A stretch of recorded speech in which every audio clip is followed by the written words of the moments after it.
ನಿಮ್ಮ ವಿದ್ಯಾರ್ಥಿಗಳಿಗೆ ಬೇಕು ಬೇಡಗಳನ್ನು ಅಂದರೆ ಆಸಕ್ತಿದಾಯಕ ವಿಷಯಗಳನ್ನೇ ನಾವು ಕಲ್ತ್ಕೋಬೇಕು ಅಂತಿಲ್ಲ. ಅಂದ್ರೆ ನೀವು ಹೇಳಿದ್ರಿ ಈಗ ಕ್ರೀಡೆ ಅಂದರೆ ಕ್ರೀಡೆನೂ ರಿಪೋರ್ಟ್ ಮಾಡಬೇಕು, ಕೊಲೆಗಳು ಅಂದರೆ ಅದನ್ನೂ ರಿಪೋರ್ಟ್ ಮಾಡಬೇಕು, ರಾಜಕೀಯ ಅಂದರೆ ರಾಜಕೀಯ, ಸಿನಿಮಾ ಅಂದರೆ ಸಿನಿಮಾ, ಅಂದರೆ ಬೇಕು ಬೇಡ ಅಂದ್ರೂ ಅದನ್ನು ನಾವು ಗಮನ ಹರಿಸಲೇಬೇಕು. ಇದಕ್ಕೆ ಹೆಂಗೆ ವಿದ್ಯಾರ್ಥಿಗಳನ್ನ ನೀವು ತಯಾರು ಮಾಡ್ತೀವಿ? ನಾವು ಮೂಲಭೂತವಾಗಿ ಏನು ಮಾಡ್ತೀವಿ ಅಂತಂದರೆ, ಫಸ್ಟು ನಮ್ಮ ಕಾನ್ಸೆಪ್ಟ್ ಇರೋದೇನು ಅಂತಂದರೆ, ಬಾಕಿ ಕೋರ್ಸ್ಗಳಲ್ಲೆಲ್ಲ ಏನಾಗುತ್ತೆ ಅಂತಂದರೆ ಅವರು ಓದ್ತಾರೆ, ಎಕ್ಸಾಮ್ ಬರೀತಾರೆ, ಫಸ್ಟ್ ಕ್ಲಾಸು ಸೆಕೆಂಡ್ ಕ್ಲಾಸ್ ಏನು ಡಿಗ್ರಿ ಅಂತ ತಗೋತಾರೆ, ಬಟ್ ಅವ್ರು ಏನೂ ಕಲಿಯಲ್ಲ. They don't learn anything. Okay, majority ಕೋರ್ಸ್ಗಳಲ್ಲಿ ಸುಮ್ಮನೆ ಮೇಸ್ಟ್ರಿ ಹೇಳೋ ಪಾಠ ಕೇಳ್ಕೊಂಡು ನನಗೆ ಗೊತ್ತು, ಇದ್ರ ಡೆಫಿನೇಷನ್ ಗೊತ್ತು, ಅಥವಾ ಇದು ಹೇಗೆ ಬೆಳೆದು ಬಂತು ಅಂತ ನನಗೆ ಗೊತ್ತು, ಇವೆಲ್ಲ ಚೆನ್ನಾಗಿರ್ತದೆ. ಒಳ್ಳೆ ಡೆಫಿನೇಷನ್, ಇದರಲ್ಲಿ ಸ್ಕಾಲರ್ಸ್ ಯಾರು, ಇದ್ರ ಸೈಂಟಿಸ್ಟ್ಗಳು ಯಾರು, ಅವೆಲ್ಲ ತಿಳ್ಕೊಂಡಿರ್ತಾರೆ. ಆದರೆ ನಮ್ಮದು ಹಾಗಲ್ಲ. ನಮ್ಮದು ಹೇಗೆ ಅಂದರೆ, ನಮ್ಮದು ಇದೊಂದು ರೀತಿಯ ವಿಭಿನ್ನವಾದ ಕೋರ್ಸ್ ಇದು ಜರ್ನಲಿಸಮ್. ಯಾಕೆ ಅಂತಂದರೆ, ನಾವು ನಮ್ಮಲ್ಲಿ ಓದಿದಂಥ ವಿದ್ಯಾರ್ಥಿ, ನಮ್ಮಲ್ಲಿ ಟ್ರೈನಿಂಗ್ ಪಡ್ಕೊಂಡ ವಿದ್ಯಾರ್ಥಿ ನಾಳೆ ಅವನು ಒಂದು ಪತ್ರಿಕಾ ಕಚೇರಿಗೆ ಹೋದರೆ ಅವನು ಹೇಗೆ ಆ ಒಂದು ವಾತಾವರಣಕ್ಕೆ ಹೊಂದ್ಕೋಬೇಕು ಅಂದರೆ, ನಮ್ಮ ಒಂದು ಫಿಲಾಸಫಿ ಏನಂತಂದರೆ ಇಂಡಸ್ಟ್ರಿ ರೆಡಿ. ನಮ್ಮ ಸ್ಟೂಡೆಂಟ್ಸ್ಗಳು ನಾಳೆ ಯಾವುದೇ ಒಂದು PR ಡಿಪಾರ್ಟ್ಮೆಂಟ್ಗೆ ಹೋಗ್ತಾನೆ, ನಾಳೆ ಯಾವುದೋ ಒಂದು ನ್ಯೂಸ್ ಪೇಪರ್ ಆಫೀಸ್ಗೆ ಹೋಗ್ತಾನೆ, ಯಾವುದೋ ಒಂದು ಮ್ಯಾಗಝೈನ್ ಆಫೀಸ್ಗೆ ಹೋಗ್ತಾನೆ, ಅದಕ್ಕೆ ಅವನು ಪೂರ್ವ ಸಿದ್ಧತೆಗಳು ಚೆನ್ನಾಗಿರಬೇಕು.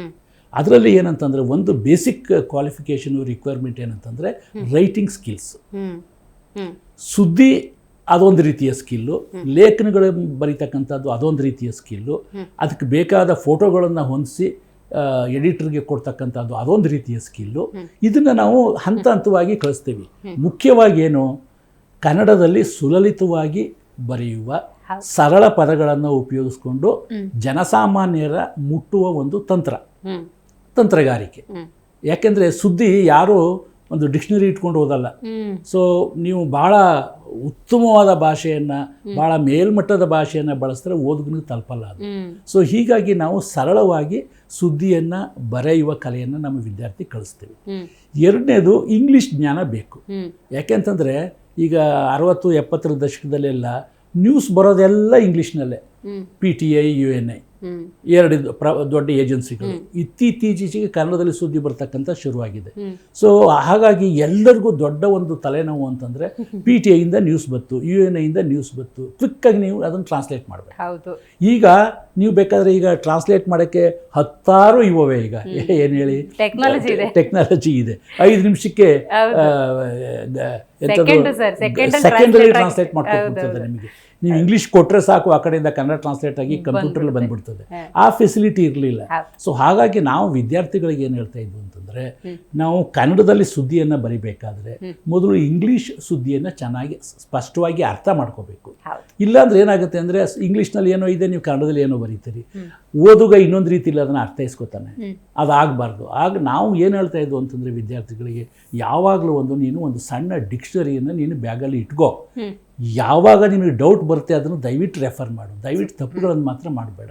ಸೊ ಸರಳವಾದ ಇಂಗ್ಲೀಷನ್ನು ಕಲಿಸ್ತಕ್ಕಂಥದ್ದು, ಮತ್ತು ಕನ್ನಡ ಪತ್ರಿಕೆಯ ಓದುಗರಿಗೆ ಸುದ್ದಿಯನ್ನು ಮುಟ್ಟಿಸ್ಬೇಕಾದ್ರೆ ನಾವು ಎಷ್ಟು ಸರಳವಾಗಿ ಬರೆದವರಿಗೆ ಮುಟ್ಟಿಸ್ಬೇಕು ಅಂತ ಇಂಥ ಟ್ರಿಕ್ಸ್ಗಳನ್ನ ನಾವು ಏನು ಮಾಡ್ತೀವಿ, 1-2 ಸೆಮಿಸ್ಟರ್ಗಳಲ್ಲಿ ಹೇಳ್ಕೊಡ್ತೀವಿ ಅವರಿಗೆ ಫಸ್ಟ್ ಬೇಸಿಕ್ ಆಗಿ.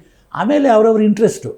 ಈಗ ಕೆಲವರಿಗೆ ಸ್ಪೋರ್ಟ್ಸೇ ನಾನು ಮಾಡಬೇಕು, ಯಾಕೆಂದರೆ ಅವನೇ ಸ್ಪೋರ್ಟ್ಸ್ ಪರ್ಸನ್ನು, ಅವನೇ ಸ್ಪೋರ್ಟ್ಸ್ ಮನ್ ಆಗಿರ್ತಾನೆ.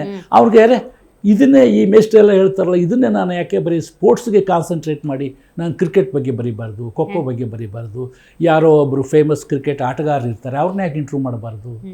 ಹೀಗೆ ಅವರಿಗೆ ಆಸಕ್ತಿಗಳು ಬೆಳೀತಾ ಹೋಗ್ತವೆ. ನಿಮ್ಮ ಇಂಟ್ರೆಸ್ಟ್ ಮೇಲೆ ಅದು ಆಸಕ್ತಿಗಳು ಬಂದ್ಬಿಡ್ತದೆ. ಸೊ ಇನ್ನು ಕೆಲವರು ಇಲ್ಲ, ಈ ಕೆಲವು ಪ್ರೋಗ್ರಾಮ್ಗಳೆಲ್ಲ ನೋಡ್ಬಿಟ್ಟು ಅಥವಾ ಕೆಲವು ನಾವೆಲ್ಗಳೆಲ್ಲ ಓದ್ಬಿಟ್ಟು ಕೆಲವರು ಬರೇ ಕ್ರೈಮ್ ಬರೆದ್ರೆ ಎಷ್ಟು ರೋಮಾಂಚನವಾಗಿರ್ತದೆ ಅಂತ ವಿದ್ಯಾರ್ಥಿಗಳು ಯೋಚನೆ ಮಾಡೋ ಚಾನ್ಸಸ್ಸು ಇರ್ತದೆ. ಜಿ ಕನ್ನಡ ನ್ಯೂಸ್ ಈಗ ನಿಮ್ಮ ಮನೆಯಲ್ಲೇ ನೋಡಿ, ಎಲ್ಲ ಕೇಬಲ್ಗಳಲ್ಲಿ ಈಗ ಲಭ್ಯ.